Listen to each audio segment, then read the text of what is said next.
नमस्ते। जैसे कि हमने पिछले वीडियो में देखा कि आपका प्रेगनेंसी टेस्ट कब करना है, पीरियड मिस होने के 4 दिन बाद। अभी 2 लाइन पॉजिटिव आई, 2 लाइन दिखी, यानी प्रेगनेंसी तो पॉजिटिव है। अभी आ जाता है बहुत सारा डर कि क्या होगा, कैसे होगा, मैं कुछ गलत तो नहीं करूंगी। तो पहली बात है, रिलैक्स रहना है।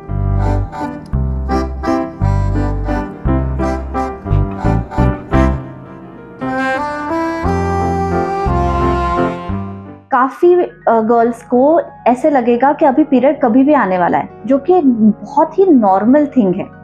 जैसे कि प्री मेंस्ट्रुअल सिम्टम्स होते हैं, जैसे पेट में दर्द होना, ज़्यादा वजाइनल डिस्चार्ज होना, ब्रेस्ट में पेन होना, यही सारी प्रेगनेंसी के भी सिम्टम्स है। तो ये सिम्टम्स के लिए बिल्कुल डरने जैसी बात नहीं है। इसका मतलब आपको पीरियड आएगा ऐसा नहीं है। पहले 1 या 2 हफ्ते में आपका पीरियड मिस होने के बाद आपको शायद सिर्फ इतनी ही चीजें होंगी। नौशिया वॉमिटिंग आपको 7th to 9th वीक में चालू हो सकता है। उसके पहले बहुत लोगों को कोई भी तकलीफ नहीं होती और फिर लड़कियां घबरा जाती है कि शायद मुझे प्रेगनेंसी है ही नहीं। ऐसी बात नहीं है।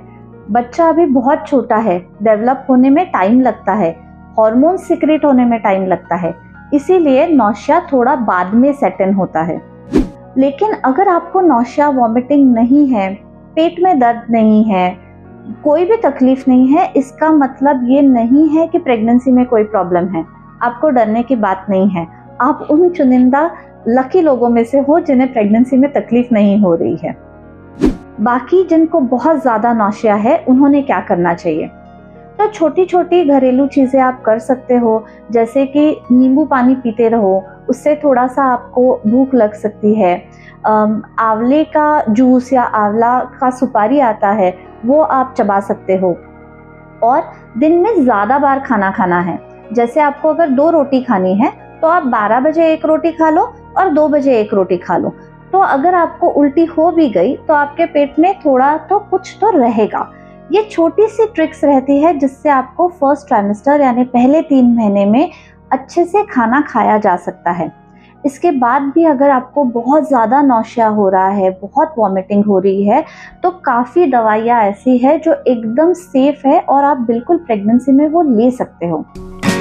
सबसे इम्पोर्टेंट बात, इन दवाइयों से कभी कभी नींद आती है, तो आप घबरा जाओगे कि अरे ये क्या दे दिया डॉक्टर ने, इससे तो मुझे नींद आ रही है।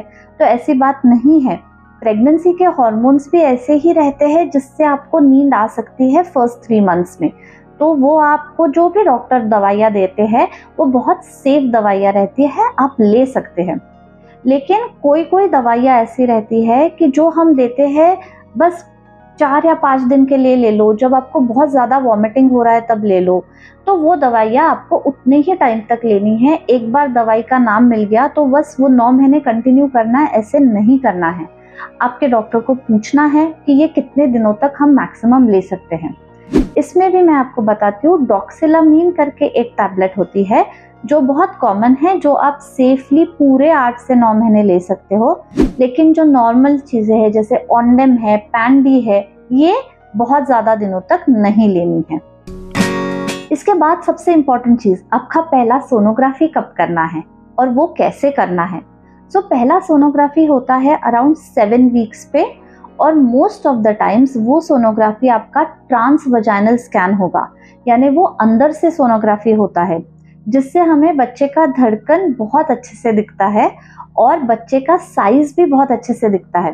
क्योंकि अभी बच्चा छोटा है, बच्चा अभी पेट तक आया ही नहीं है, तो अगर पेट के ऊपर से सोनोग्राफी करेंगे तो वो बहुत अच्छे से नहीं दिखेगा। पहले सोनोग्राफी में हम क्या क्या देखते हैं? बच्चे का साइज देखते हैं, बच्चे की धड़कन देखते हैं, ये देखते हैं कि आजू बाजू में कुछ ब्लीडिंग वगैरह तो नहीं है, और सबसे इम्पोर्टेंट, सिंगल बेबी है या ट्विंस है, वो भी देखना उतना ही जरूरी है। और बच्चा यूट्रस में है ना और ट्यूब्स में नहीं है, ये भी देखना जरूरी हो जाता है। ट्यूबल प्रेगनेंसी एक टोटली डिफरेंट प्रेगनेंसी का टाइप है, जिसके बारे में हम डेफिनेटली आगे बात करेंगे, लेकिन अभी उसके बारे में डरने जैसी बात नहीं है। आपके पहले सोनोग्राफी में ये पक्का पता चल जाता है। बाकी किसी भी सिम्टम से आपको डरने की कोई बात नहीं है। लेकिन अगर प्रेगनेंसी में आपका प्रेगनेंसी टेस्ट पॉजिटिव आने के बाद कभी भी ब्लीडिंग या स्पॉटिंग होता है तो ये चीज़ नॉर्मल नहीं होती है। इसके लिए आपको इमीडिएटली डॉक्टर के पास आना है और जांच करवानी है।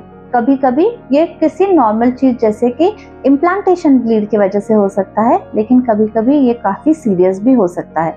इसलिए ब्लीडिंग पे कभी भी आपको डॉक्टर के पास आना ही है। अगर आपको और जानकारी चाहिए फर्स्ट ट्राइमेस्टर ब्लीडिंग के बारे में या नौशिया, वॉमिटिंग या किसी भी चीज के बारे में, तो आप क्लिनिक पे कांटेक्ट कर सकते हैं। सारे डिटेल्स मैंने डिस्क्रिप्शन में दे दिए हैं। आप ऑनलाइन कंसल्टेशन भी कर सकते हैं। Thank you.